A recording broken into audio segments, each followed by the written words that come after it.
متحدہ عرب امارات کے علاقے العین میں اتوار کی صبح سویرے جس گھر میں اچانک آگ بھڑک اٹھی تھی، تازہ ترین اطلاعات کے مطابق اس میں 6 پاکستانی بھی زندگی سے محروم ہو گئے ہیں۔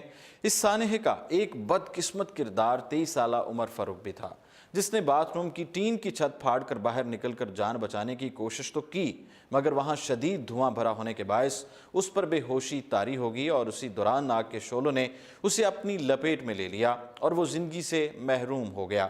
اس المناک سانحے میں زندہ بچ جانے والے واحد شخص محمد رحیم نے بتایا ہے کہ اس نے عمر کو باتھ روم کی چھت سے باہر کھینچنے کی کوشش تو کی، مگر اپنی کمزور صحت کے باعث ایسا کرنے میں کامیاب نہ ہو سکا۔ خیبر پختونخوا سے تعلق رکھنے والے 48 سالہ محمد رحیم نے بتایا کہ وہ سب برآمدے کے آگے بنے لکڑی کے کمرے میں سو رہے تھے، جبکہ ایک کمرہ اس سے پیچھے بھی تھا۔ گہری نیند سویا محمد رحیم اچانک شدید تپش کا احساس ہونے پر جاگ گیا۔ یہ دیکھ کر اس کے ہوش اڑ گئے کہ برآمدے میں آگ کے شعلے بلند ہو رہے تھے اور اس کا دھواں لکڑی کے کمرے میں بھر چکا تھا۔ یہ سب اس کمرے کے پچھلی جانے والے کمرے کی جانب بھاگے، کیونکہ برآمدے میں آگ لگی ہونے کے باعث ان کے پاس باہر نکلنے کا اور کوئی راستہ نہ تھا۔ محمد رحیم اور عمر نے باتھ روم کے اوپر بنی ٹین کی چھت کو ہٹایا اور یہی سوچا کہ اب وہ یہاں سے باہر نکل کر محفوظ ہو جائیں گے۔ محمد رحیم تو باہر نکل آنے میں کامیاب ہو گیا، تاہم عمر دھوئیں کے باعث دم گھٹنے کی وجہ سے ایسا نہ کر سکا اور وہیں شعلوں کی لپیٹ میں آ کر زندگی سے ہاتھ دھو بیٹھا۔ مرنے والے تمام افراد کا تعلق خیبر پختونخوا صوبے سے تھا۔ پولیس کی جانب سے آتش زدگی کے اسباب جاننے کے لیے تحقیقات جاری ہیں۔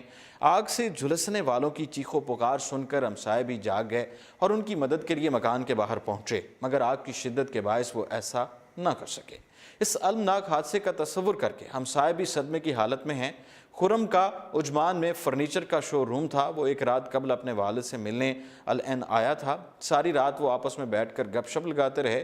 صبح فجر کی نماز کے بعد اچانک گھر میں آگ بھڑک اٹھی۔ آگ اتنی اچانک اور شدید تھی کہ انہیں سول ڈیفنس کو کال کرنے کا موقع بھی نہ ملا۔ جب تک ہمسایوں نے کال کی تب تک بہت دیر ہو چکی تھی۔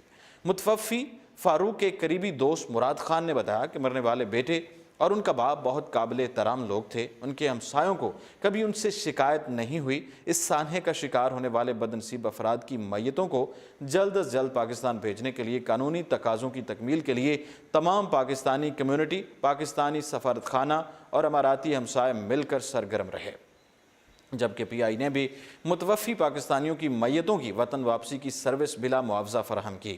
اسلام آباد ایئرپورٹ پر موجود ایمبولینسز نے ان کی میتوں کو ان کے کوہاٹ میں واقع آبائی قصبے پہنچا دیا، جبکہ ان کے پاکستانیوں کی نماز جنازہ العین میں بھی ادا کی گئی۔ محمد فاروق آج سے 20 سال پہلے متحدہ عرب امارات آیا تھا۔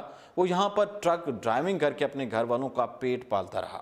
آج سے چند سال قبل اس نے اپنی بیوی اور 5 بچوں کو وطن واپس بھجوا دیا تھا۔ فاروق کا 23 سالہ بیٹا عمر فاروق بھی ایک ٹرک ڈرائیور تھا جو گزشتہ سال پاکستان میں رشتہ ازدواج میں منسلک ہوا تھا۔